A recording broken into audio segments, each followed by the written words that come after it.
My name is Wayne Schmidt. I'm the state representative here from Grand Traverse and Kalkaska Counties, the 104th District.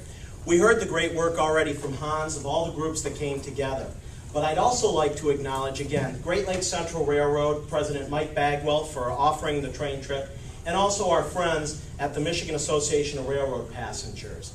To give you a brief update from Lansing, we've recently reinvigorated the Rail Passenger Caucus, of which I kind of got elected chair.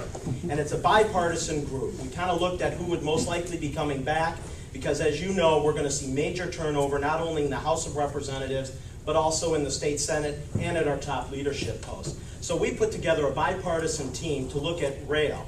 And as mentioned, Mr. Derek James is here from Amtrak. We've met with his boss, Joe McEwen, the Senior Vice President, Government Relations for Amtrak. We've also met with President Boardman and also the other key staff members of Amtrak. And so we're continuing to move forward. We also have great support from the Michigan Association of Railroads.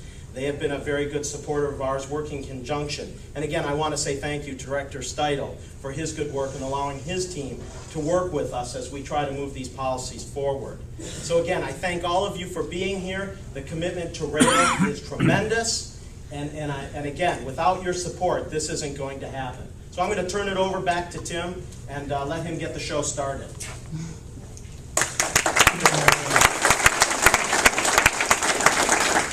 Just want to recognize, just drop this name tag. That's right.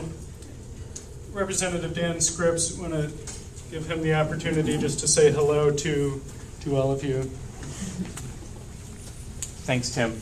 I just want to echo some of what's already been said, so I won't stay too long. But I think that the public transportation and rail in particular are an important part of Michigan's future for a couple reasons. The first is the environmental aspect, that our current paradigm of how we move both passengers and freight is unsustainable from a climate change perspective. And rail represents an opportunity to go beyond that and to find better ways, more ecologically friendly ways to get people and goods transported across distances. It also has to be a central part in our strategy to keep young people in Michigan. And when you look at what makes vibrant communities, public transportation, rail transportation is a big part of that across the country and across the world.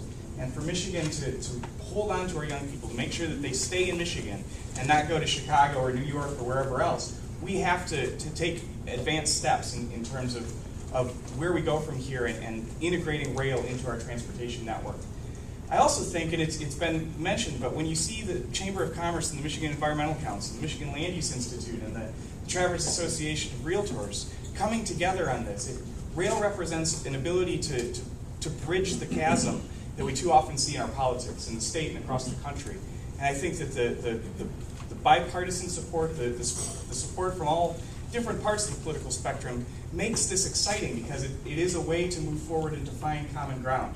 And with that, I want to recognize, and I know Tim mentioned this earlier, but we're lucky to have Wayne Schmidt leading on this. And it's truly remarkable. As a member of the minority party in the House, as a freshman, Wayne is probably the leading voice on rail transportation in the Michigan legislature. And I think he represents the community well with that advocacy. I think he represents the thought and the passion that's gone into the grand vision. And it's something where I think we're lucky in Northwest Michigan to have him as a voice down in the state legislature working on these issues. So with that, I'll turn it back over to Tim, but thanks for being here. I was told that the last forum had 15 people in it, and when you look around, I think it's easy to see why people are excited about what's happening in Traverse City and Northwest Michigan as a whole, and how we can help lead the way to a brighter future for Michigan.